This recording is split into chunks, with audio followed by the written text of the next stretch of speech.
নমস্কার বন্ধুরা, প্রীতিলতা হেসেলে তোমাদের সবাইকে স্বাগতম। আমি আজকে যে রেসিপিটা তোমাদের সামনে নিয়ে এসেছি সেটা হলো, দেখো, নদীর বাঁচা মাছ নিয়ে এসেছি। এই বাঁচা মাছ আমি বেগুন আর ঝিঙ্গে দিয়ে ঝোল করব। তো এই মাছ কিন্তু খেতে অনেক টেস্ট, এটা পুরো একটা আলাদা রকম স্বাদের মাছ। তাহলে চলো তোমরা আমার পুরো ভিডিওটা দেখতে থাকো। আমি কিন্তু মাছটা আগে কেটে নেব, তারপরে রান্না করে যাব। এই মাছ কাটা একদমই সহজ। দুটো কাটা আছে, কাটা দুটো কাটলে, লেজটা কাটলে আর পেটটা কাটলেই মাছটা কাটা হয়ে যায়। একদমই সহজ এই মাছ কাটা।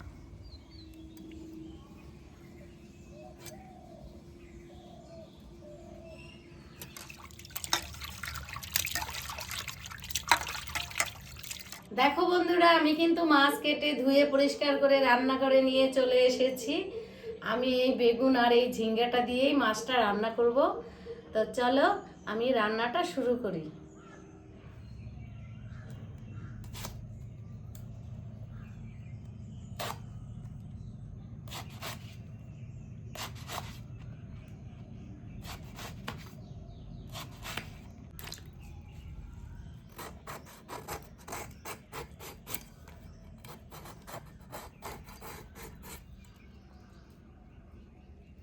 আমি উনান জ্বালিয়ে নিয়েছি, বসিয়ে দেব একটা কড়াই। মাছটাকে আগে ভেজে নেব। মাছ ভাজার জন্য দিয়ে দেব কড়াইয়ে পরিমাণ মতো তেল।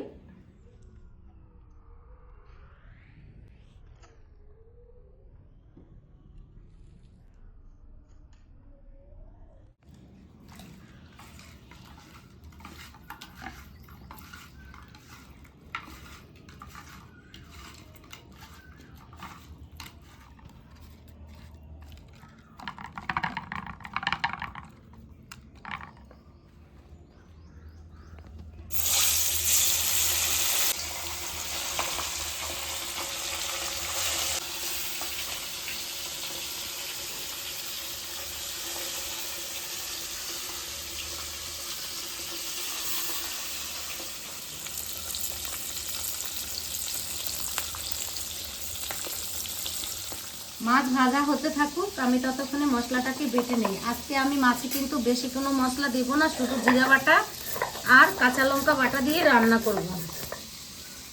আমি বেটে নেব কাঁচা লঙ্কা।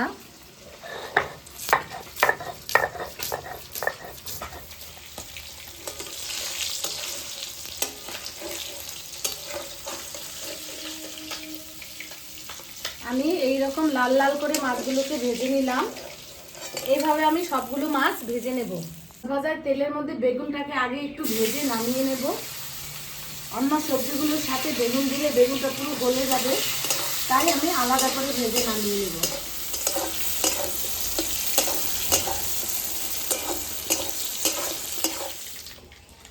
আমি দিয়ে দেবো অল্প একটু আলু কেটে নিয়েছি। আলুটাকে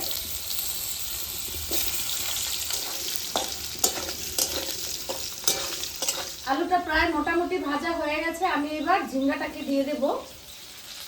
আলু ঝিঙ্গা যদি আমি একসাথে দিতাম তাহলে ঝিঙ্গাটা পুরো গলে যেত।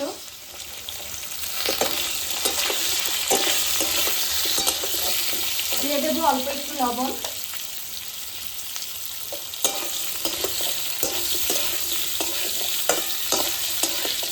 আমার ঝিঙে আলু কিন্তু ভাজা হয়ে গেছে। আমি এবার মশলাগুলো দিয়ে দেবো বেটে রাখা। দিব প্রথমে লঙ্কা বাটা, দেবো 1 চামচ পরিমাণে সাদা জিরা বাটা, দেবো 1 চামচ হলুদ গুঁড়া। অল্প একটু জল দিয়ে আমি মশলাটাকে সবজির সাথে নেড়ে চেড়ে মশলাটাকে সবজির সাথে ভালো করে মিশিয়ে মশলা কষিয়ে নেব। দিয়ে দেব। আমার মশলা পুরোপুরি কষানো হয়ে গেছে। আমি এবার ঝোলের জন্য জল দিয়ে দেব।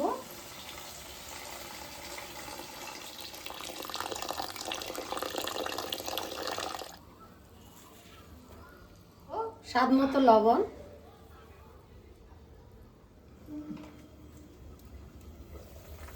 দেখো ঝোল কিন্তু ফুটে গেছে।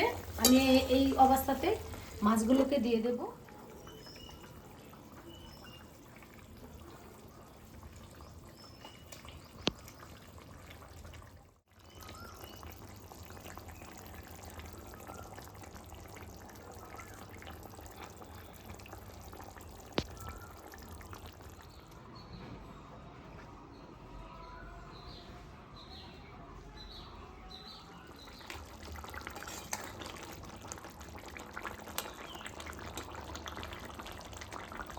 আমার রান্নাটা কিন্তু পুরোপুরি রেডি হয়ে গেছে। আমি এবার তাকে নামিয়ে নেব।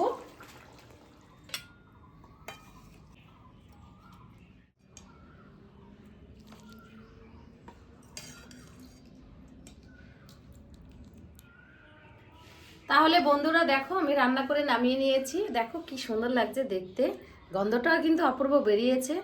আশা করছি খেতেও ভালো হবে। তবে তোমরা আমার পুরো ভিডিওটা দেখবে, অবশ্যই বাড়িতে রান্না করে খাবে, আর আমাকে একটু কমেন্ট করে জানাবে। যদি ভালো লাগে তাহলে আমার পাশে থেকে একটা সাবস্ক্রাইব, লাইক, কমেন্ট করে সকলে ভালো থাকবে।